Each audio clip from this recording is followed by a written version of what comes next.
So we are introducing our strategic partner tonight, the founder of Bold and Future Leaders, Rahi Bhai. Let us welcome him together. Kazi M. Ahmed, the founder of Bold and Future Leaders. Ladies and gentlemen, please put your hands together tonight to win hearts. Oh my God! This is unbelievable. And Anthony is thinking, wait a minute, I am the speaker here today. Who is this guy, Kazi? Why are you taking 2 minutes to even introduce him? This is not fair. No. I'm telling Anthony, this is what happens when a former student is a moderator. I'm so sorry. No, this is the best ever. I mean, this is the environment, This is. I'm like taken aback. Halfway through, I was confused. Is it me or are you talking about Anthony? Because he's the man today. But anyway, since this is happening in Bangladesh, so it probably makes sense that I'm being introduced. As was told, it's been 27 plus years. You're right. That thank you, Rahi, and Kamrul for being so kind with me.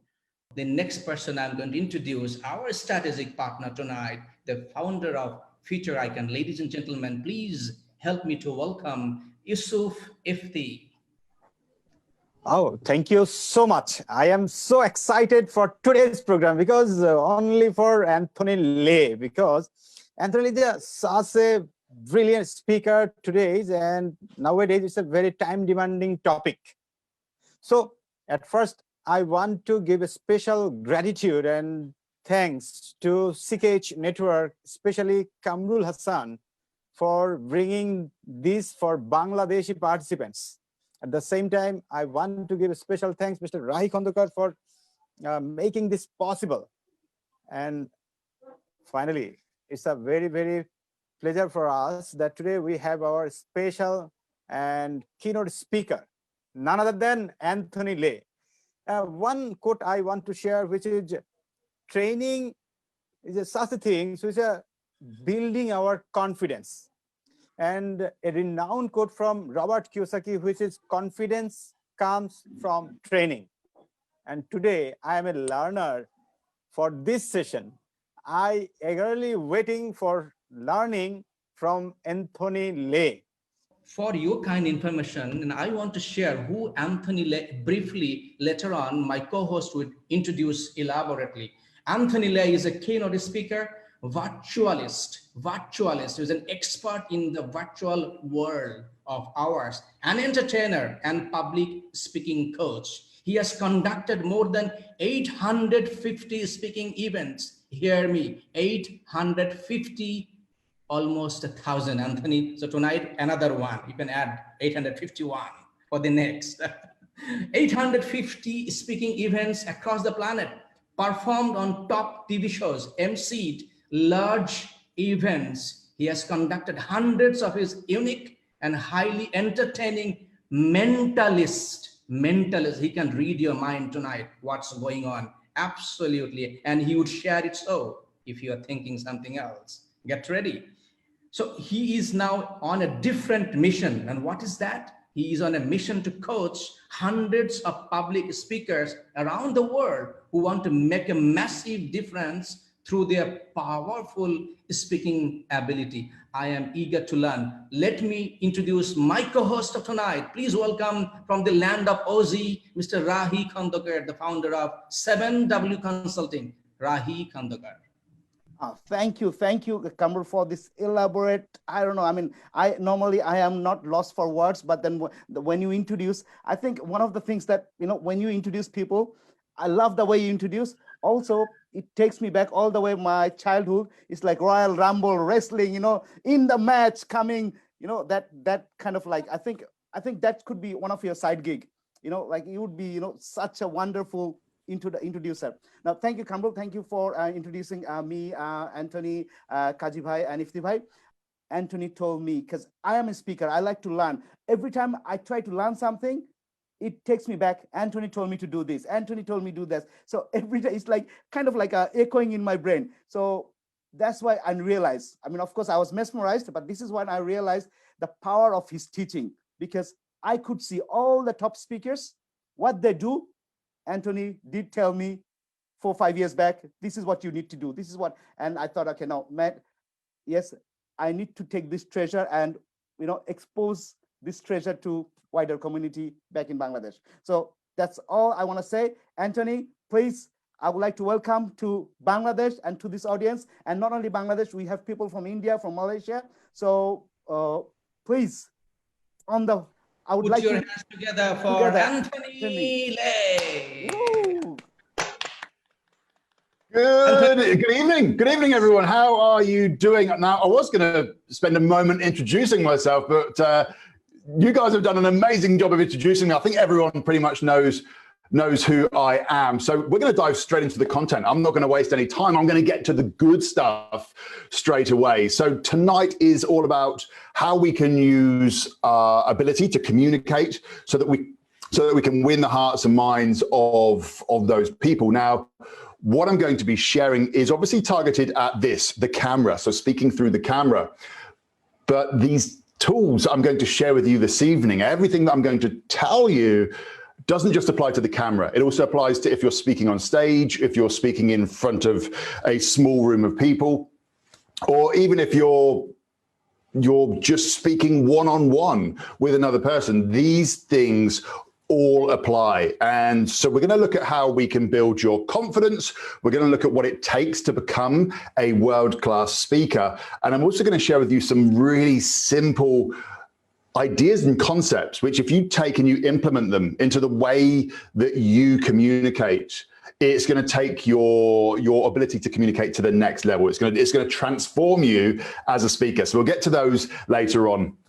And then towards the end of the session, we're also going to let you know how you can learn more from me and how you can dive even deeper. But we'll get to that later on. So first of all, let's jump straight into this and let's look at why communication skills are so important. And I want to share a quick story with you, which I've noticed over the last sort of 8 months since the world's gone into lockdown. Now, especially over here in Australia, what I've noticed within the corporate world, so a lot of the speaking that I do is all within the corporate world. And what I've noticed is that a lot of the companies who I worked for, there have been members of that organization that over the last few years, they've flown under the radar. They haven't really been noticed. And you've had these high flyers that are always there at the forefront. Since we've gone into this world of virtual communication, where we're now all communicating on camera, there's been a big shift. It's almost like this camera has leveled the playing field. And what I've noticed is that those people who are the high flyers, the people that have done really well, some of them are really worried about communicating on camera because it's new to them. And so they're really worried about damaging their credibility and that reputation that they have built up. And what I've noticed, though, is that some of those people that over the years have flown under the radar, they've embraced jumping on camera. And they've embraced this world of virtual communication. And all of a sudden, these people that were unnoticed before have suddenly started to rise up to the top. So there's a big shift happening. And we're still, I believe that we're still early days in this world of virtual communication. And if you can learn those skills, this could be a really big opportunity for you to make your mark, to really step out there, to be able to connect with people and to be able to not only win the hearts and minds, but also become somebody who is an authority, who is able to influence and is able to use their words to lead people into a new direction. So that's something that I want to share with you straight away, just so that you can see why it's important and why it's important that you start doing it as soon as possible, why you learn to communicate through the camera. So I'm going to put a whiteboard up so that I can demonstrate to you something here. See, one of the big mistakes that I see a lot of people make is that they rely heavily on their skill level. So if we were to take a box, if this was a box and we were to take all of your skill, all of your level of education, what you're good at, and put it all inside this box. So you've got your skill, you've got your ideas, you've got your messages, what you're trying to say to the world, you've got your qualifications. They're all inside this box. So this box is jam-packed with amazingness that you can deliver to the world, or that you can, that you could offer an organization. It's all packed up inside this box here. But let's say, I'm going to change color. Let's say that your ability to communicate is only this big. So this is your ability to communicate.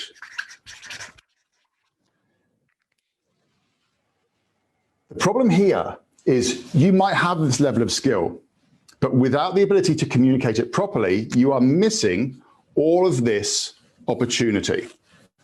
So this is all missed opportunities because you are not able to communicate. You see, people will only see you as being as skilled as your ability to communicate. This is the reason why I see a lot of people who they get frustrated because they see other people that aren't necessarily as qualified as them doing a lot better, that they're moving faster through the ranks. And that is because that person has the ability to communicate. So even though their skill level might not be as big, their ability to communicate shows the skill level that they have. So what we want to focus on is growing your ability to communicate so that you can demonstrate your skill level, so that you can demonstrate how much value you can offer to the world, to an organization.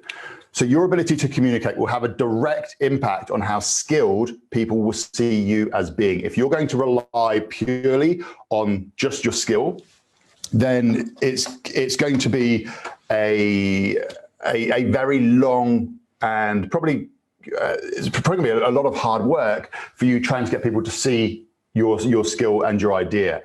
Now, what I am going to say with this, I believe the way that the world is going at the moment, and this is just my belief, I believe that the way that the world is going at the moment is we're going to end up in a position where we have some really good thinkers. So let's just take, say, the tech industry, for example. You can have people that are amazing at creating apps.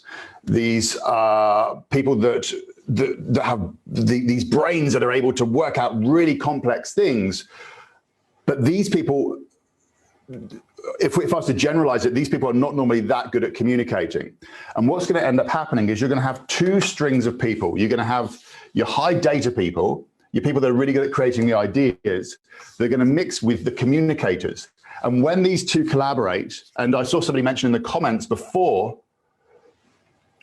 I saw somebody mention in the comments before that collaboration is a key for today's world, win-win. If you are somebody who can communicate, you're going to be in that position where you can help others. You're going to be a sought after person because those people with the ideas are going to need you to help them share that message with the world, to help them share their idea, their product, their service, whatever it is. So communication skills are so important. Communication skills are what have got me to the position that I am in now, where I make my full-time living off of traveling around the world, speaking at corporate events, sharing my ideas, training people how to be better public speakers. And that's all come from the ability to communicate, which is really strange because, let me share a quick story with you. When I was about 7 years old, now this voice that you're hearing now, this quite boomy voice, I've always had this voice. Even when I was a young boy, my voice has always been really low. And when I was about 7 years old, it was a Christmas nativity play. And if you didn't have a part in the school play, then you had to be in the school choir. And this one year I didn't have a part in the play, so they put me into the choir. And we were doing a rehearsal. So the entire school was in the sports hall. We were doing a rehearsal and we started singing the songs. And this voice is very loud. And all you could hear when we started singing was me singing my little heart out. And the teachers stopped everything in front of everybody. And they highlighted me and they said, Anthony, can you just pretend to sing? Because all we can hear is your voice. And at 7 years old, that had a huge impact on me. And it made me hate the sound of my own voice. It made me go quiet. It caused me to have a stammer. And I would say that only in the last 6 to 7 years have I become comfortable with the way that I sound. But now I use this voice, this one thing that I used to hate the sound of, and I now use it to earn my living. I now use it to share my message. I now use it as my tool to travel around the world. Now, it's important, though, that we don't just focus on the voice. So let me share with you the 3 V's of communication. Now, this is really important that you understand this, because one of the big mistakes that I see a lot of people make when it comes to communicating is they focus so much on what they're going to say. And I don't know if you've ever had this, where you've had to deliver a presentation,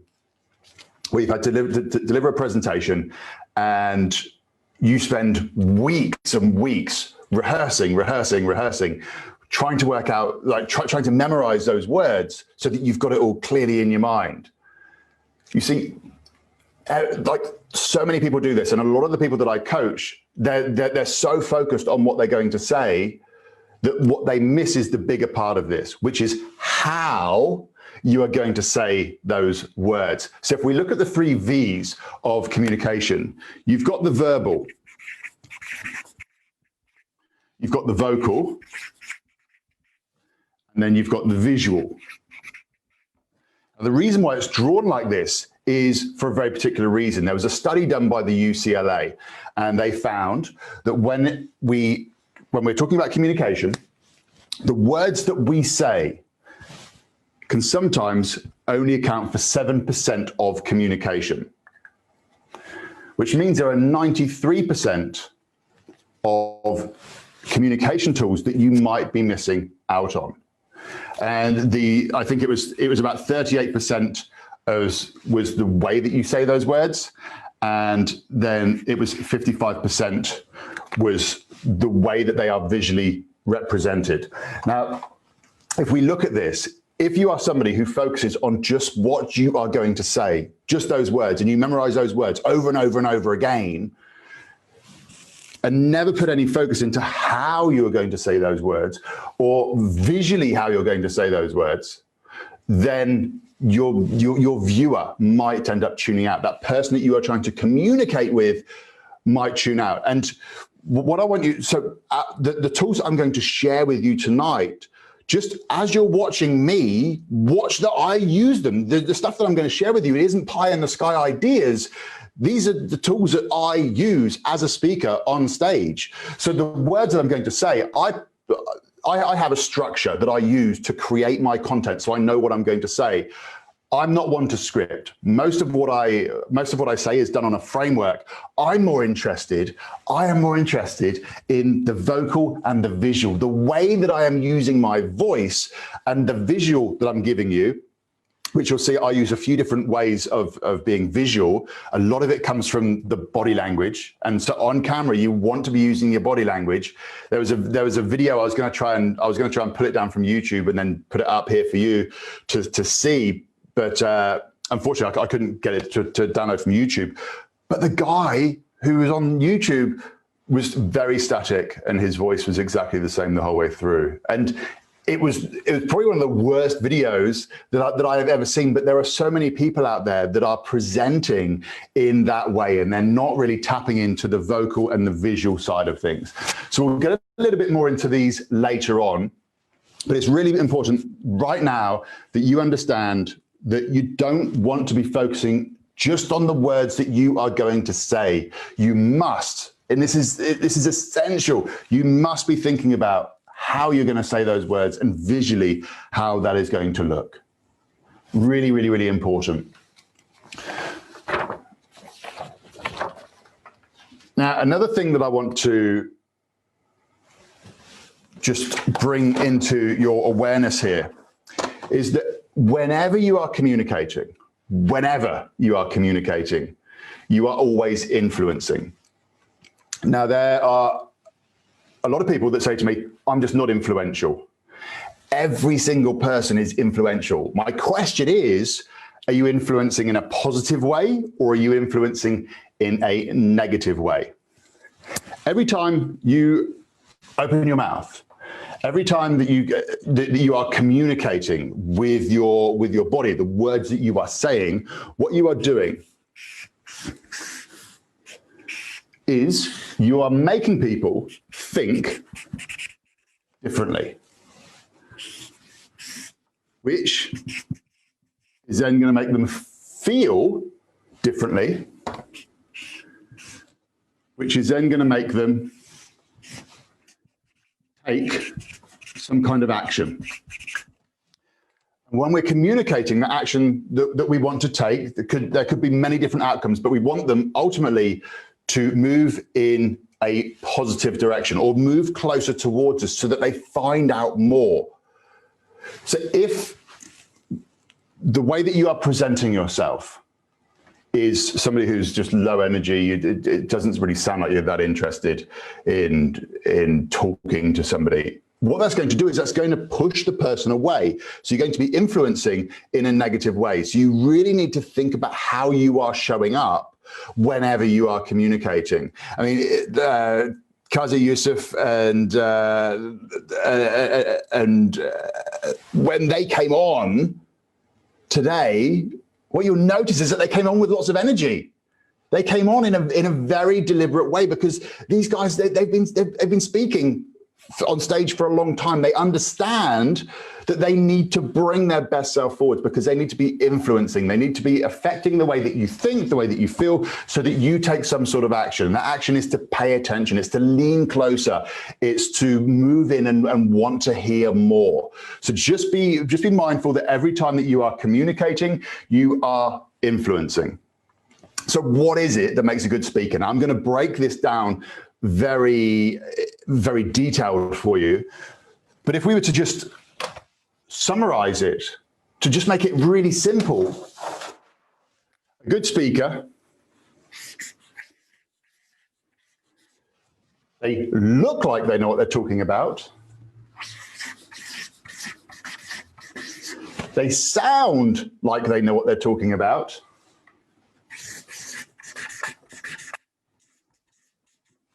And they're able to connect both of those things to the viewer, to the person who is listening. And the good speakers are really good at making that connection through stories, through using metaphors, through using lots of different techniques to bring what they're saying to that person to make it really resonate with them. So I've gone through a lot of content really quickly here so far. Just give me, if you're up to speed and you're following along with me, just pop a yes in the chat box for me, just so that I know that you're following along. Because I'm moving pretty fast, but that's because I want to give you as much as I can in the time that we have. Perfect. Yes, yes, yes. Excellent. Yes, we've got lots of yeses. Everyone's on board. So what I want to share with you, a big yes there from Kazi. Okay, perfect. I'm now going to bring up my iPad. So what you're going to see, now I'm big on looking down the lens. I'm big on making eye contact with all of you watching. But for this, I'm going to be bringing up my iPad. So what you're going to see is me shoot down into the corner and you're going to see the top of my head. I'm doing this because I want to show this to you. This is what I call the confident virtual presenter model. This is me taking everything that I have learned. So I've been a full-time speaker for the last 10 years. I've been involved in the entertainment industry for, I think it's coming up for 25 years now. Wow. It's quite a long time, but full-time for the last 10 years. I've taken everything that I have learned as a professional speaker, as an entertainer, and I've distilled it down into a system that I can teach, which I call the confident virtual presenter. But to be honest with you, this is really called the superhero speaker system. I call it the confident virtual presenter because that sounds more professional, but really it's called the superhero speaker system. Now, the reason for it being called the let me pull myself back up on the screen a second. The reason why I call it the superhero speaker system is because I believe that every single person has this inner superpower sort of waiting to come out.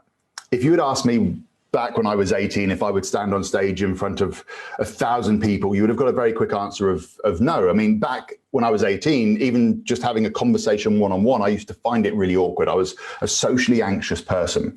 Fast forward to today, and as you've already heard, I've done over 850 live shows. I've been seen by over 5 million people on TV. I've been on loads of different, over 100 radio shows. I talk with the biggest magic show, The Illusionist. And I'm not saying that to impress you. I'm saying that because if somebody who was a shy, socially anxious person can transform into this, what you see now, then anybody can. I see myself a bit like a Clark Kent turning into Superman. When I'm not on camera, I'm just this normal guy bumbling around. But when I need to, I flick a switch, I turn on, and all of a sudden I unleash my superpower because I've got a message that I need to share. I've got this, when it's into the entertainment, I've got this entertainment show which I can connect with an audience. And I believe that everybody has that. Everybody has that inner superpower that they can tap into and they can unleash, and they can bring that to their communication. And as I say, whether that's on camera like we are now, whether that's on stage, or whether that's just one-on-one with somebody. So let me show you what is the Confident Virtual Presenter, or the Superhero Speaker System. So let's say that this is happy old you in the center. Excuse my drawing, it is amazing, but that's happy old you in the center. You're a really good communicator, you're connecting with the world, you're winning the hearts and the minds of people, you're being really successful. For you to get to that point there are 3 main pillars. First of all, there is a creation phase. So we need to be able to create. I'm going to dive a little bit deeper into this in a second, but we need to be able to create good content. The next part is we need to be able to connect that to an audience. So we'll be able to create great content, be able to connect it to an audience. And then the final part of this is we've got to be able to activate the audience. That is what's going to take you to that next level. I know a lot of people that are really good at creating content, but they're not able to connect that with an audience. I also know a lot of people that are really good at creating and connecting with the audience, but that they did, when it comes to the captivation side of things, it just goes up. So the difference here is somebody who is able to create, connect, and captivate is going to be somebody who is remembered. And the way that I ended up getting, let me just come back up so that you see me again. The way that I ended up getting the gig where I toured with the world's biggest touring magic show, it wasn't because I applied for it or anything like that. What had happened is I had met somebody in the past who we had an interaction, and I had connected with them, and I was that memorable with what I did with them that they one day were speaking with the producers of the show, The Illusionists. The producers happened to mention that they were looking for somebody to take the role of the mentalist in the show. And I was the first person that came to mind. I became that memorable person. My name was put forwards. And then, long story short, I ended up then being in the show. So that wasn't come from an application. That came from a connection that I made, that I was able to captivate them. I was able to be that person who was memorable. So when the opportunity came up, I was the first name that was mentioned. So this stuff that you're learning now, it's like an invisible power. It sort of feeds out into the world, and you never know when it's going to come back, and you're going to benefit from being so positive and being out there and being that captivating person. So let me bring the iPad screen back up again. So we've got create, connect, captivate. When you know how to create amazing content, you're able to connect that to an audience, and you're able to captivate them, then you're going to have all the tools that you need to feel more confident, be seen as more authentic, which means that you're going to be able to have more impact and more influence in the world. So when you can create great content, you can connect it to an audience, and you can captivate them, you're going to have all the tools you need to feel more confident, to be able to be more authentic, and to be able to have more impact. Now you'll notice that around the sides of these circles, there are those little dotted lines. Each one of these pillars, these main core pillars, has then got like a subsection, so to speak. So when it comes to creating amazing content, to be able to deliver that content, first of all, you need to know who you are and who they are. So when I say this, what do I mean? If you don't understand who you are as a communicator, then the audience, the person who you're going to communicate with, is not going to understand you. Now, you might change depending upon when you're presenting. For example, this is, apart from this weird bit on my side here, this is my corporate look. This is my smart look. There is another part of what I do where I present and I'm very casual, but I'm very deliberate about who I am, how I want to be perceived by my audience. So what I'd like you to think about here is, if I was to ask you to write down 3 words that would be what you would want someone to say after they'd seen you speak, what are those 3 words? And in order for you to be seen as those 3 words, or be perceived as those 3 words, who do you need to be as a person? How do you need to present? So for me, I definitely want to come across as fun, and I want to come across as energetic. That pretty much goes as a standard for me. So I know that I need to turn up with lots of energy. I need to be smiling a lot so that I'm having lots of fun. So understand who you are, but then also understand who you're talking to. Who is your audience? What message do they need to hear? Is there, when you're explaining an idea, is there a metaphor that you can use that would really resonate with them? So I mentioned that I've got another side of what I do. So the other side of what I do is I'm a very keen surfer, and I run a weekly Q&A with a surf community. And so within that, I don't dress up in a suit. I'm a lot more relaxed in that environment, but I still come across as fun and energetic, but I'm not coming across as being so professional. And I know that when I'm speaking to them, I will use metaphors that might relate to the sea and the ocean and surfing, just so that the messages that I share will relate to them. So you've really got to think about who you are and who they are. The next part of this is obviously the content itself. Now, I know that I said that words only account for 7% of communication, but obviously we need to have good content. We need to be able to have a good message that we can share and have it structured in a way. Now, we haven't got enough time tonight to dive in deep as to how I structure content, but I am very deliberate about the way that I go about it. I mentioned before that I don't script anything, but I do have a process that I go through that helps me explain ideas to an audience in a way which makes it simple for them to understand. And it also covers all the different learning styles. So you'll have your visual learners, you'll have your people that want more of the data. So for example, I mentioned earlier on when we were talking about the 3 V's,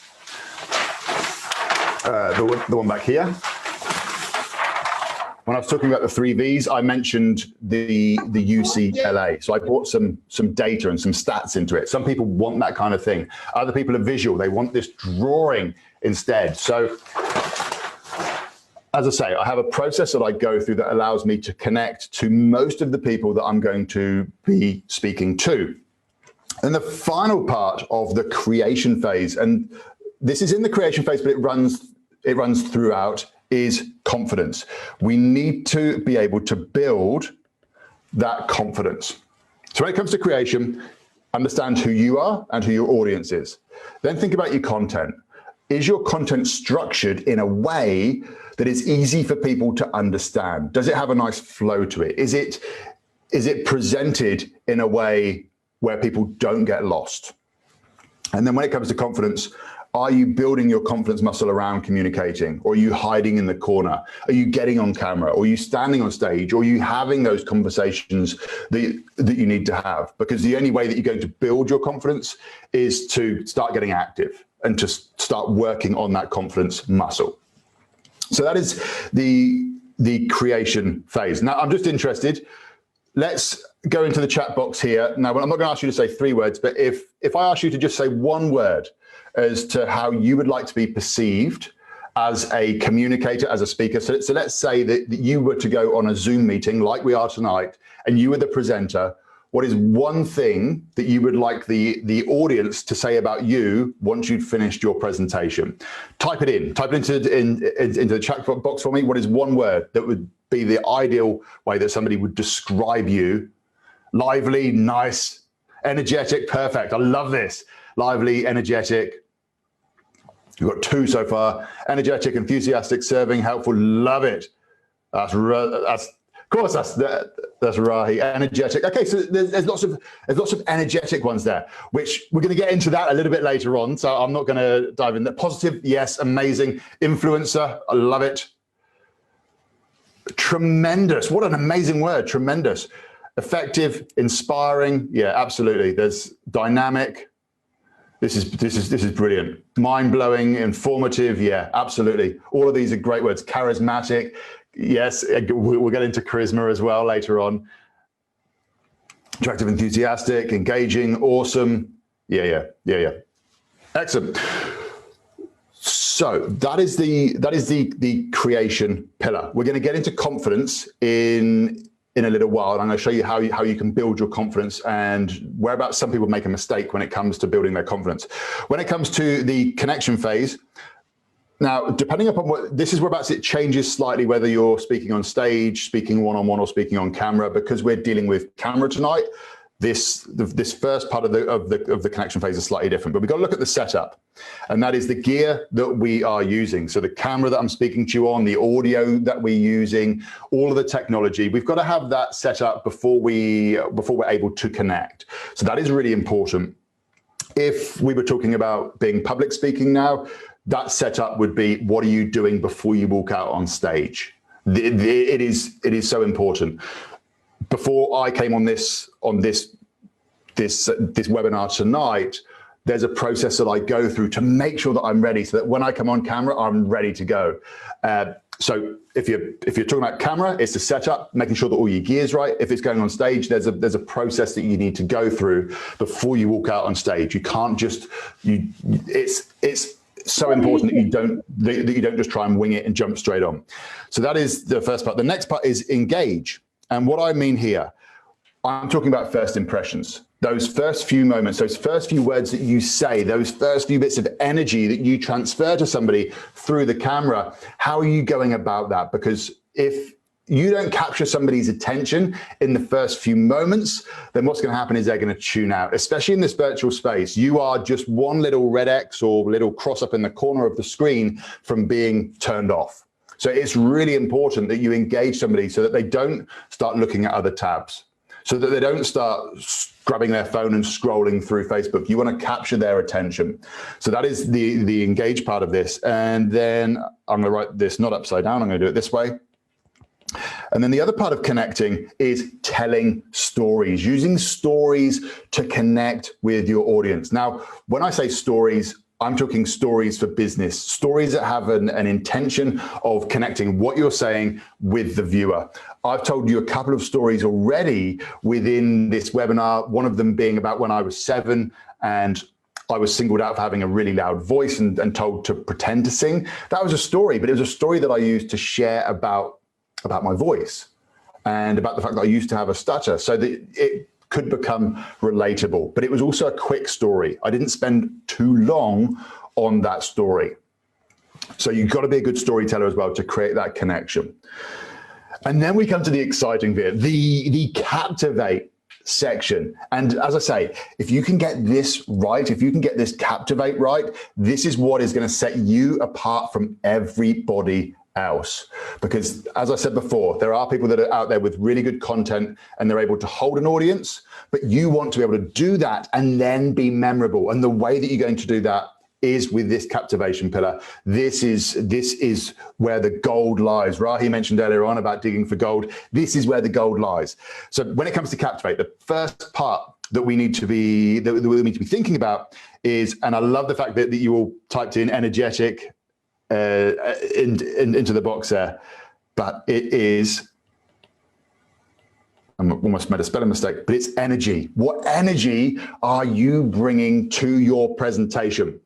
So important that you bring the energy, and it's going to come up again You're going to hear me mention it a few times this evening, but you've got to bring that energy. The next part about this, of how you captivate an audience, is how are you using your voice when you are communicating?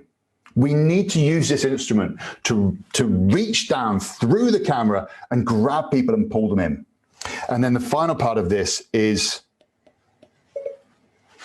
oh, got Siri popping up. Hang on, get rid of Siri. Didn't catch it. Okay. I've written that on the wrong way, but I'll tell you what it says. It says body language. How are you using your body language? See, this is so important, because if you are stood there and you're really monotone in your voice and in your body, people are going to tune out. We're going to go into a little bit more depth into this in just a moment. But when it comes to captivate, if you come with the right energy, you learn how to use your voice, your instrument, to communicate with others. And there are 6 elements of the voice. I don't think we've got time to get into them all tonight, but there are 6 elements of the voice that once you learn to tap into each one of those, it just changes you as a communicator. It makes you more interesting. It makes you richer. It makes you more attractive. It makes you more charismatic when you know how to use your voice. And then also the body language, just the gestures that we use, that visual aspect, adding a meaning to what we're saying, which is the reason why I don't like being small down in the corner, because I don't get a chance to gesture too much with you.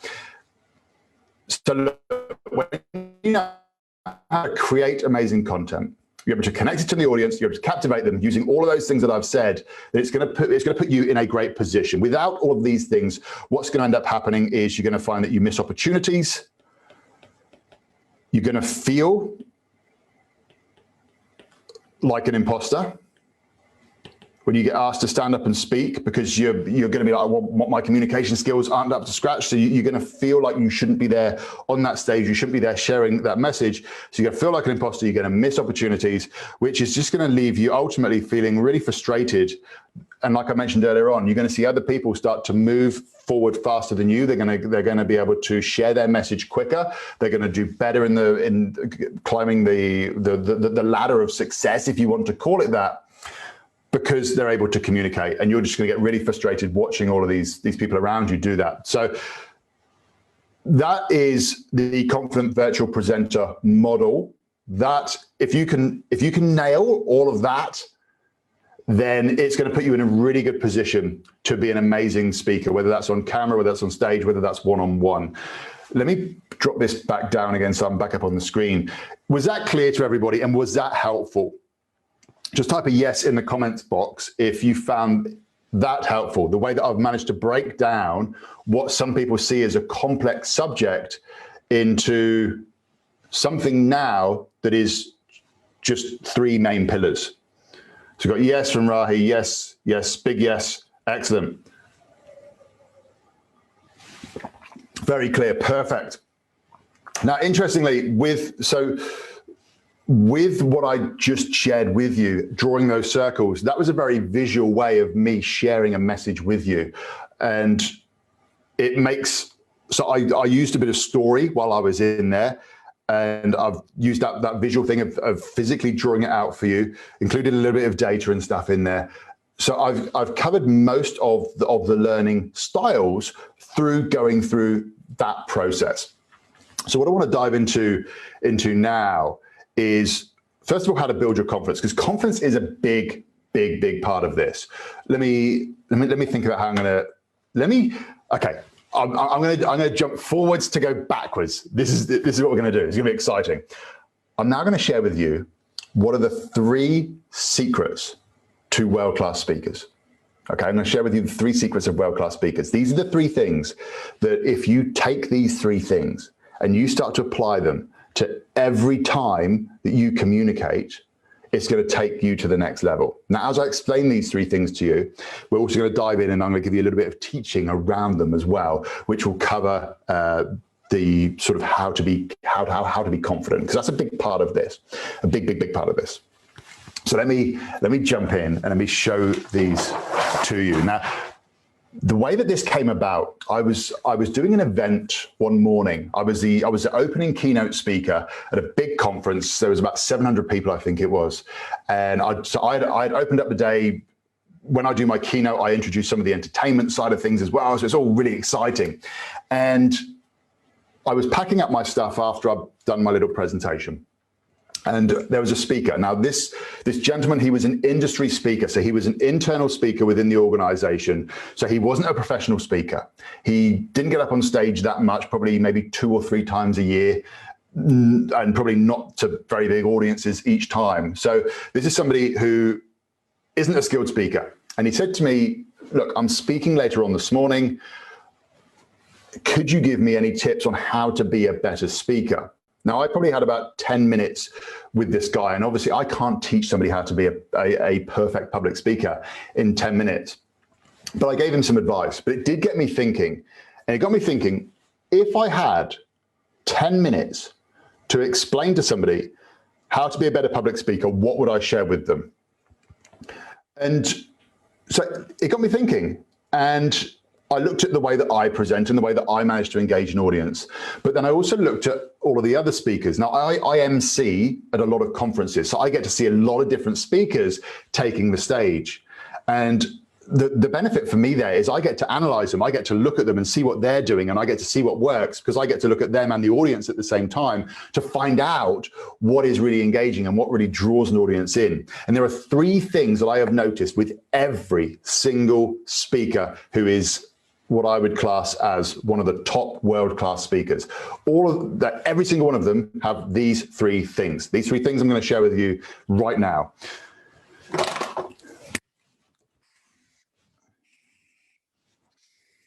So the first part, or the first secret ingredient of a world-class speaker is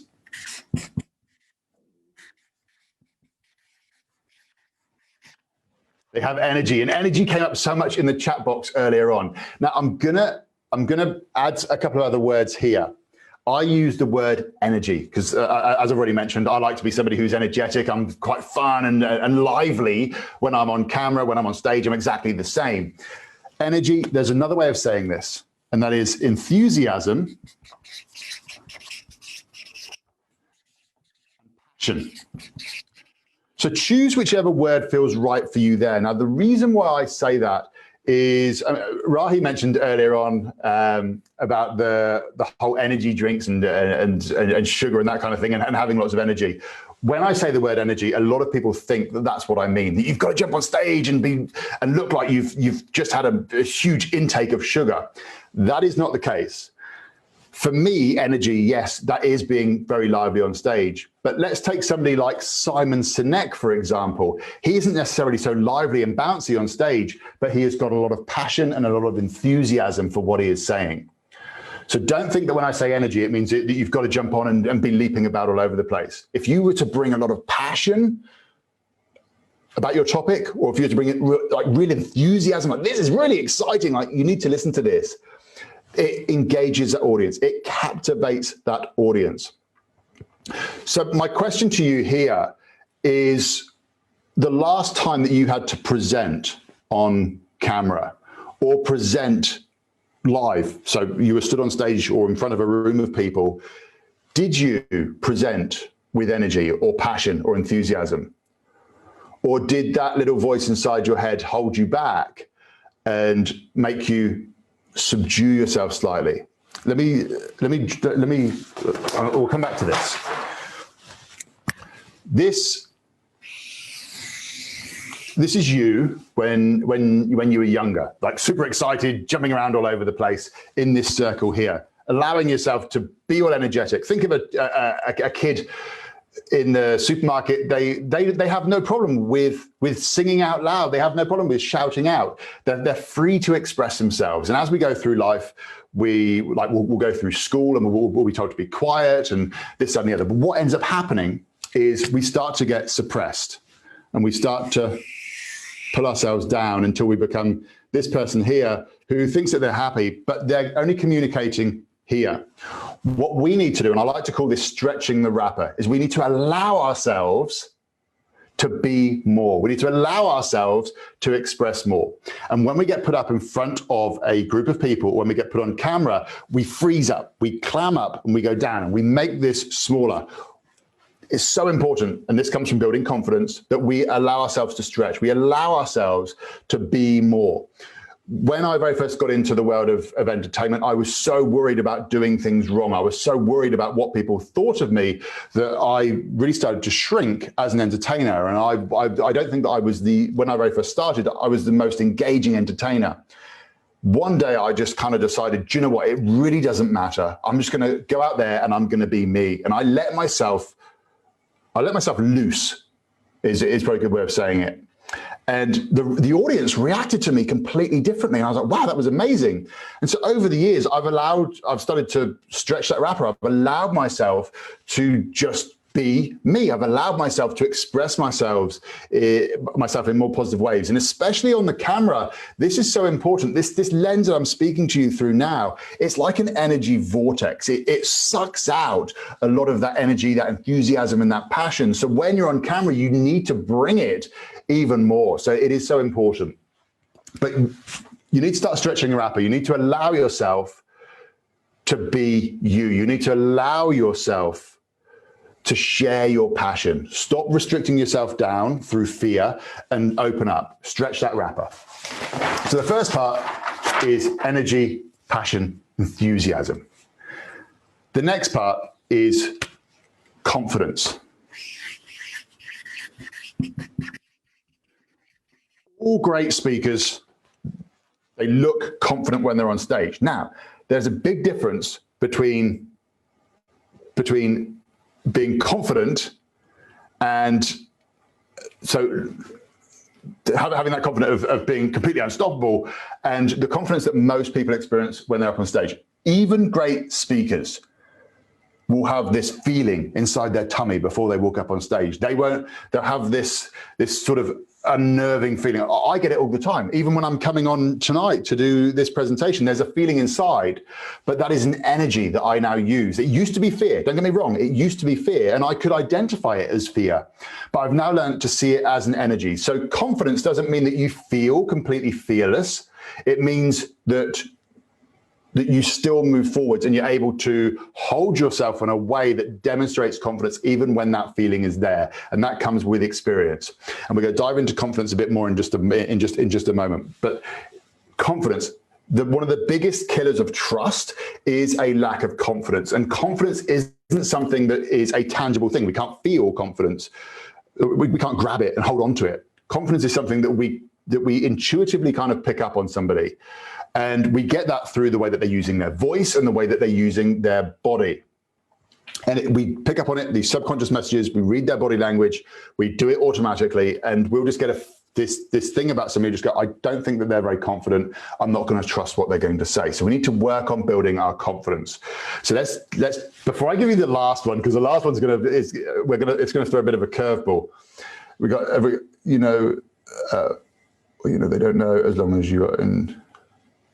Okay, yeah, as long as you control it, and we'll get to that now. We'll get to that now. So confidence is a funny thing because a lot of people just go, oh yeah, you just got to go out there and just be confident. Now, for you to become confident comes from repetition. There are three parts to confidence. Confidence. Let's just draw another triangle for this.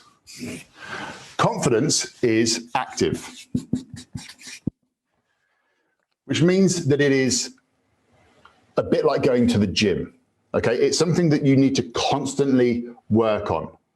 Like you go to the gym to make bigger arm muscles or whatever, or go out running. You need to keep going to maintain that strength or be able to maintain running that distance. And it's exactly the same with speaking, with communicating.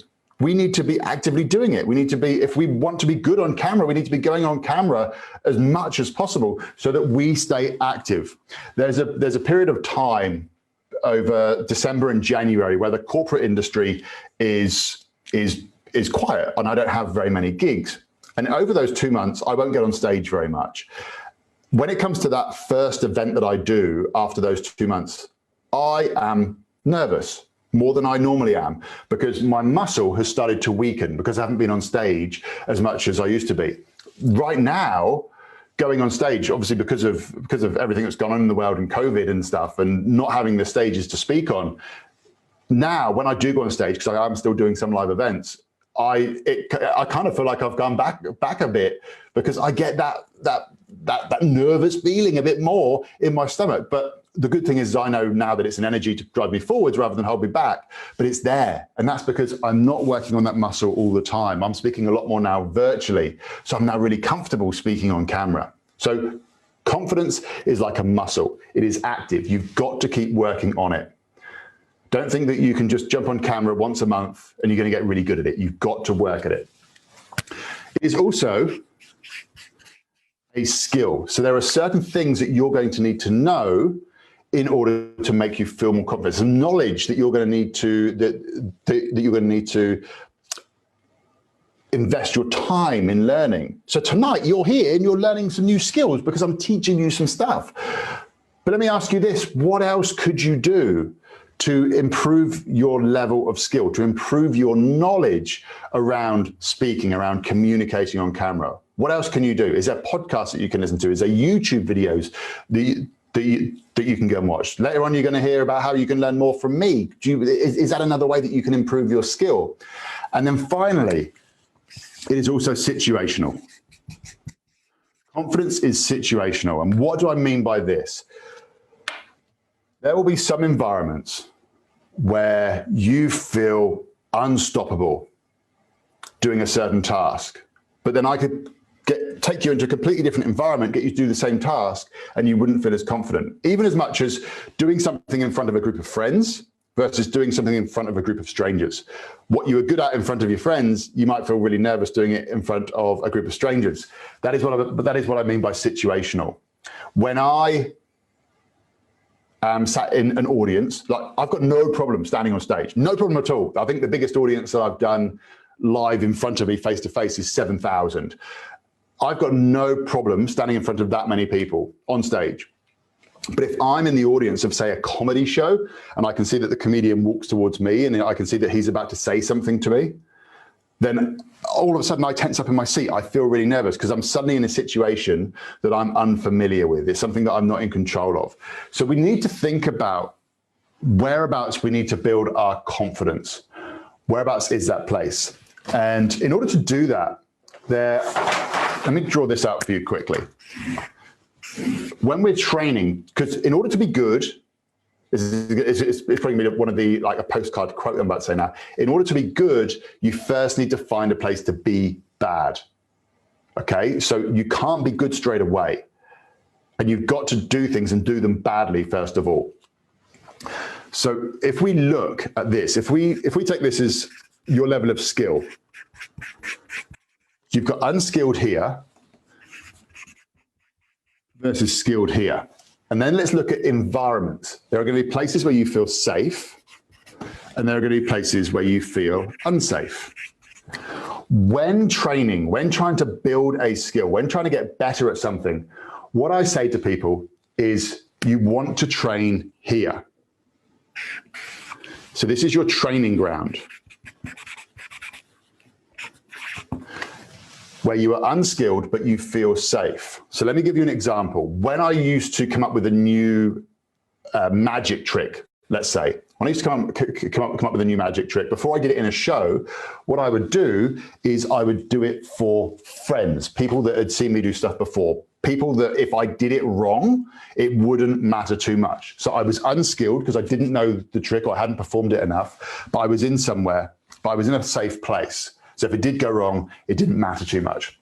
If I had done that trick somewhere that I was unskilled and unsafe, had it gone wrong, it would have left a negative impression for me moving forwards and probably would have stopped me doing it again. So this is an area that you want to avoid when you are building your confidence muscle. Initially, you want to avoid there. When you're in this place here, where you're safe and you're skilled, then what I like to say is that you've plateaued out and it's time for you to, if you want to constantly improve yourself, that's where you want to then go, okay, let's mix things up. Let's try something different. This area here, where it's unsafe and but you are skilled, is where you will find you end up presenting most of the time. So if I do a corporate gig, so this is where the work happens. This is where all the doing happens. So if I'm doing a corporate event, for example, if I've been asked to speak on stage in front of accountants, for example, I don't necessarily know that audience. So it's an unsafe environment for me. I might be going into a new venue that I've never been in before, but I've now I've done enough training to build up my skill that I'm able to deal with that unsafe without worrying about failure. So this is where you're going to spend most of your time doing the doing part of things. You want to train here. Now, there is going to be a point in time where you will need to leap into this area, but you want to have built up the skill enough so that when you do go into that, you're going to be able to get yourself out of trouble if it happens. Now, an example here would be when I did my first part on TV. It's not something that I could train for particularly because it was an environment that I couldn't get access to. The first time I did TV, it was the first time I did TV. I had no option. I had to take that leap of faith, but I had built my skill up enough around what I was going to perform that I knew that I would be safe and that I would be able to get out of any issues had they come up. So when you're building your confidence muscle, think of here where you're unskilled and you are safe. Now, if you're thinking, how can I build my skill going on camera? It's easy. There is a place where you can be unskilled and feel safe, and that is to just grab your phone out every single day and just get used to just grabbing hold of your phone, talking for 60 seconds about your day or what you've got planned that day. But just talk for 60 seconds. You don't have to show it to anybody, but you watch it back afterwards so that you can review it. But it will get you comfortable to just talking on camera. If every single day you just do 60 seconds speaking about something that's happened or what you've got planned for the day, you'll be surprised at how quickly you just get really comfortable at speaking to a lens. Because this is the weird thing, speaking to this lens here, because I know that you're all watching, but I'm just staring at this black lens here. And you've got to learn to almost see it as a person. You've got to almost start loving the lens so that when you talk to it, it does feel like you're talking to another person. And that only comes through practice. So if you want to improve your camera skills, then just start talking into the camera each and every single day. Every single one of us has a mobile phone with a camera on it. It's so easy to train yourself these days. So that is building your confidence. So what I want you to do very quickly now on a piece of paper, where's it gone? Here we go, got the last one to do here, but very quickly on a piece of paper. To build your confidence, what is a skill that you need to learn? What is one thing that you could do moving forwards over the next week that would allow you to upskill yourself? Write something down now. You don't need to type it into the chat box, but just write something down now. What skill do you need to learn? Then, how are you going to start building your muscle? What are you going to do over the next 7 days, 2 weeks, 30 days? What are you going to do to build that muscle so that you start getting comfortable and confident going on camera? And then remember, it's situational. Where are you going to do this whereabouts you feel safe? Have you got a group of people who you could get together and you just practice standing up in front of them and talking if you want to get your public speaking skills up? Or are you just going to start getting your camera out each day and filming yourself for 60 seconds? Think of those three things. Those three things will be a game changer in building your confidence. It is active, it is a skill, and it is situational. Those three things is what's going to really help you build your confidence. And this is genuine organic confidence, not fake confidence, genuine organic confidence. Video blogging is what I want to do. Yeah, absolutely. And video blogging, you just got to start doing it. A lot of people wait until they're perfect. The best way to do it is to just start doing it. Like, honestly, just start doing it. So many people I know are being held back because they're going, oh, well, I'm going to wait until I've done this and this and this. Just start doing it. It's the fastest way you'll learn is to start putting it out there. Okay, yeah, nice idea, loving the lens. Well, yeah. So with loving the lens, somebody said to me once, a really cool way to do this is to just, in the back of your mind, just be thinking, I've got a secret that I'm holding from you. And if you have that at the back of your mind, it causes you to look at the camera slightly differently, or that you've got a cheeky little secret.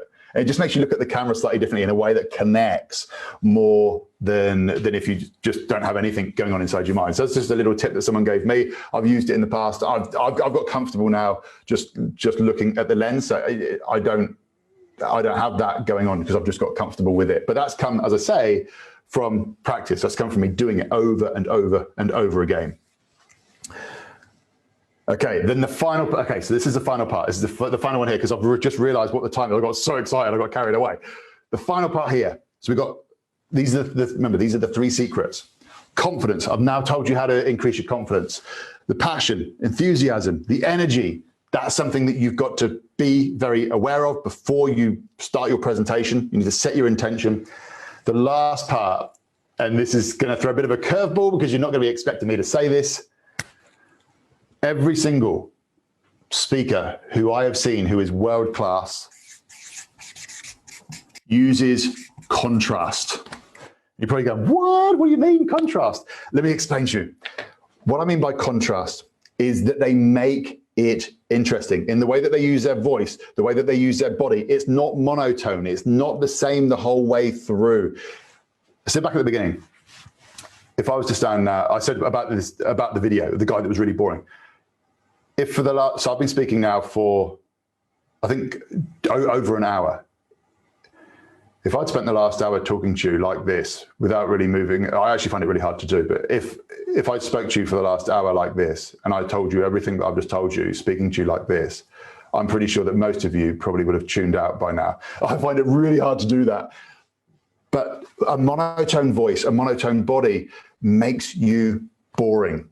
If you think about a hypnotist, the way that a hypnotist will get somebody to go into that state of hypnosis is they will speak in a monotone way, look into my eyes, and everything will become very still, causes a person to go to sleep. As a speaker, the last thing that you want to do is send your participants to speak, so you need to add that contrast. The way that I've been doing this, and I said back at the beginning, watch what I do, because what I'm going to share with you is these aren't pie in the sky ideas. This is what I actually do, but I've added contrast the whole way through. If you were to watch this back and you were to listen to the way that I have used my voice, you'll notice that at times I've been excited and I've sped it up. But then there have been other times when I've been explaining something where I've slowed it down. I've been much more deliberate in the way that I talk. I've also been coming towards the camera. I've been back over here. So visually, I'm making things interesting. 1 minute I'm here. So when I've told you a story, and I've purposely gone, when I'm telling you a story, I've come forward to here. I've had the iPad screen up, which has added some contrast. I'm drawing back here, which is adding contrast. My whole delivery is based around constantly adding different elements to make it more interesting for you as a viewer so that you keep people engaged. Now, whether that's on camera, or as I say, whether that's on stage, all of these things apply. These 3 rules apply to the way that you communicate in every single way. So hang on, we got so camera, how to hook the audience and connect with a common ground. Yeah, so connecting with a common ground comes from stories, and how to hook the audience comes from these 3 things. And contrast is the one thing that's really going to grab them and pull them in, because it's going to stop them wandering off and going to sleep. It's going to keep grabbing their attention because they're going to be what's happening next. So those are the 3 things there. We've got another comment there that's come up. So that means you are pretending to be real, just seeing at the camera lens. Okay, I think I understand the question. You are seeing on your device screen hardly. Yes, so I think I understand your question here. So that means you're pretending to be real, just seeing the camera lens. So at no time am I pretending to be real. I am being real the entire time. What I'm seeing is, so what I'm trying to do is, I'm in my head, what I say to myself is that there are people, there are you guys that are down there that I'm trying to connect with. So I'm trying to reach through and I'm trying to grab you. But I know that you're down through there. So it's not pretending. I genuinely am trying to almost force myself down through this lens so that it almost feels like I'm coming out of your screen, that I'm there in the room with you. So it's not pretending. It's more of a mindset around, I really want to connect through this lens with you. Now, what a big mistake that a lot of people make is that they will look. So if I'm going to do it for you now, is that they will look at the people who they are speaking to. So if you're on Zoom and you're in gallery view, I would now, but if I was to be looking at you, then this is what you would get. And you can see now that I'm not making any eye contact with you. So throughout this whole presentation, I know that we said put your cameras on. Occasionally I will look down at some of your faces because I like to see people smiling. It's amazing. But the entire time I'm focused on this camera. I'm focused, and I imagine that you are right there with me, right in that lens, and I'm trying to reach down and I'm really trying to connect with you. And that comes from practice, because it's so tempting to look down, to look at the other people, or to even look at yourself. We're all very attractive people, and we want to look at how we look, but it's so important that I'm going to share a little ninja trick with you here. Let me pull this up. I haven't got any post-it notes. If you are using your phone for your videos, whether that's pre-recording for social media or whether that's going on Zoom, there will be a tendency. So on my phone, obviously my camera is here. When people use their phone, what they end up doing is they end up looking at themselves just here. So what you can do to train yourself to make sure that you are looking down the lens, because you want to be looking here, is if you get a post-it, imagine this is a post-it note. You'd stick a post-it note on your screen, like so that it covers you up, so that you can't see you. Then you draw a little arrow on here so that it just reminds you to keep looking down the lens there. Now, the other little advantage here is if you're doing a video where you've got to deliver 3 points. So like obviously tonight, mine was energy, confidence, and contrast. I've now done this enough times that I've remembered it. I don't need to have a prompter. But if I was to do a fresh piece of content and I had 3 things I wanted to share and I was doing it on video, what I would do, so I didn't have to worry about remembering them, I would then write them on the post-it note as well. So it can be like a little cue card so that you can quickly go, oh, okay, that was point number 1, that was point number 2, that was point number 3. But the ultimate goal here is to get you to look down the lens. So that's a little ninja trick there that you can do with your phone. And if you're using a camera, so this is a normal camera, then you can just on your computer screen, you can just have just stick a piece of paper on there and just point to the camera lens, just to remind you to look down the camera. So we've gone through the 3 things. I want to know in the chat box, what has been your biggest takeaway? Because we've kind of come to the end here, but I want to know what's been your biggest takeaway? What's been your biggest aha moment throughout this evening's presentation? The ninja trick is simply great. How to record on the phone. Yeah. And it is really important that we do start making that eye contact. And obviously I'm looking down at your comments now. If I'm delivering a presentation, most of the time I'm looking straight down the lens. If I'm doing a training, so if I'm doing like a live Zoom training, I feel that it's okay to look down and sort of as if you're writing and taking notes and that kind of thing, because it's a slightly different feel when you go into training mode. But if you're delivering a presentation, it would be as if you stood up on stage. You need to make that eye contact, and that eye contact comes through the lens. The really good thing about virtual speaking is everybody now has a front row seat. When we're standing on stage and we're speaking to a big audience, we have to scan the room to make eye contact over here, then eye contact over here, and then eye contact over here. When we're on camera, we make eye contact with everyone at exactly the same time. It allows us to connect to loads of people. So there are lots of benefits of communicating virtually. It also means that you can be anywhere in the world, anywhere, and you can be in front of that audience. Distance has now become irrelevant with this virtual medium. Now that we've really embraced it, now that COVID has forced us to find out what's possible through this communication, it's a game changer. Now, there are some people that have taken it seriously, some people that haven't. And I think that now is a time for you to really step up and take this seriously. This now is one of the most powerful tools that we have to connect around the world. This is one of the most powerful tools that we have to be able to speak to people en masse.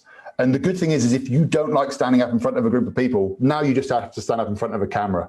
it makes communication so much easier. So I can see there's some comments coming in there at the side. The energy, your energy to your energy level increasing till now. My takeaways are many fantastic. The three secrets. I would love to share more with you, but obviously we're running out of time. Yeah, contrast is a really cool thing. You have to be captivating from Rahi. Yeah.